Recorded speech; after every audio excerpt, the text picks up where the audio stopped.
हरे कृष्णा। आप सभी को मेरा नमस्कार। भक्तों, मेरे प्रिय मित्रों, आप सभी को मैं आज बताने जा रहा हूँ कि आत्मा क्या है। आत्मा के बारे में कुछ तथ्य की बातें आप सभी को बताने जा रहा हूँ, तो कृपा करके वीडियो को लास्ट तक जरूर देखें। आत्मा क्या है? आत्मा सचिन आनंद है। आत्मा हमेशा आनंद में रहता है क्योंकि ये परमात्मा का अंश है।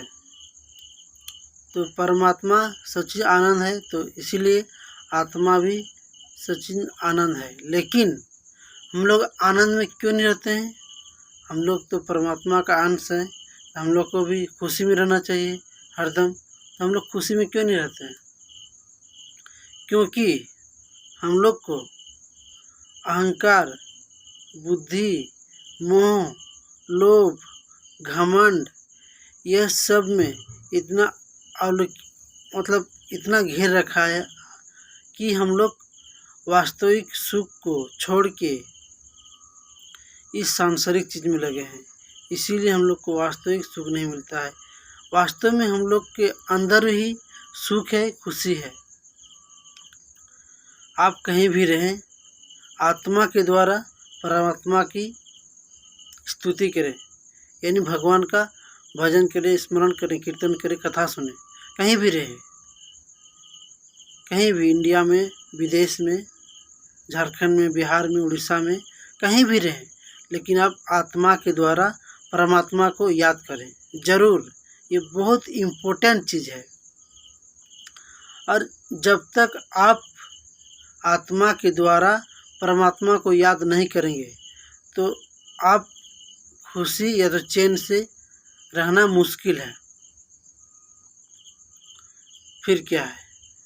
कृष्ण ने तो अर्जुन को यहाँ तक कहा है, सबसे पहला उपदेश है कृष्ण को, सबसे पहला उपदेश दिया है कृष्ण जी ने अर्जुन को कि हे कृष्ण, ये आत्मा ना मरता है ना मरेगा, ये ना जियते ना मरियते, अजर अमर सनातन। ये सनातन धर्म का एक अंश है, भगवान का ही एक अंश है। जैसे हम लोग जिसको मृत्यु समझते हैं ना, वो मृत्यु नहीं है, वो एक फिर नया जीवन हम लोग को मिल जाता है दूसरा योनि में। कोई भी की 84 लाख योनि है, लेकिन अगर हम लोग भगवान का भजन करेंगे, हरिनाम करेंगे, तो 84 लाख के चक्कर में नहीं पड़ेंगे और भगवान के धाम जाएंगे, गोलक धाम, जहाँ नित्य सुखी है। हमेशा हमाशा के लिए हम लोग सुखी हो जाएंगे। तो भगवान का भजन बहुत ज़रूरी है। और भगवान के भजन के बिना इस कलयुग में और कोई समाधान नहीं। बहुत आदमी कहते हैं कि कलयुग खराब है, ठीक नहीं है, लेकिन कलयुग आन समान युग नहासाही, कलयुग जैसा कोई युग नहीं है। क्योंकि कलयुग ऐसा युग है कि आप सिर्फ भगवान का नाम लेंगे तो तर जाएंगे, लेकिन कोई लेता ही नहीं है। संसार में पड़ा है, गृहस्थ में पड़ा है, पत्नी चाहिए, बेटा चाहिए, बेटी चाहिए, धन चाहिए, लोभ मोह क्रोध में पड़ा है, कहाँ से सुख मिलेगा? भगवान का भजन करके तो देखो, फिर देखो लाइफ में क्या होता है।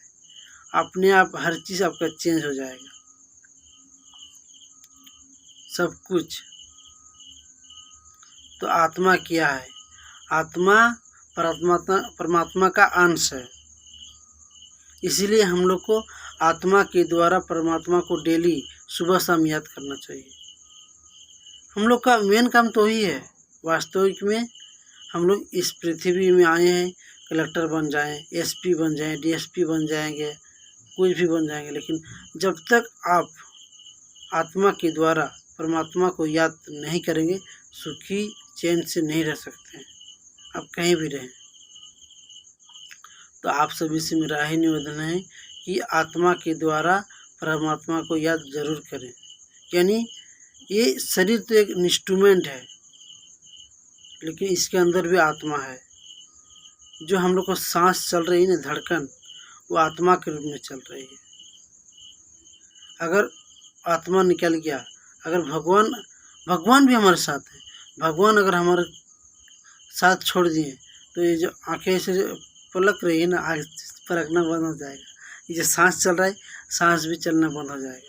बहुत आदमी बोलते हैं कि भगवान नहीं है, भगवान है, हमारे साथ है। आपका विचार गलत है। भगवान हर इंसान के साथ है। और कहा गया है कि जिन हृदय भक्ति वास नहीं आनी, सो हृदय सो समानी। जिसके हृदय में भक्ति नहीं आई, वह हृदय यानी वह मनुष्य सौ के समान है। यानी जिंदा रहते हुए भी मुर्दे का समान है। शास्त्र में लिखा है, हम नहीं बोल रहे हैं। कोई भी चीज़ हम अपने से नहीं बोल रहे हैं। जो भी लिखा है शास्त्र में, वही का मैं बोल रहा हूँ।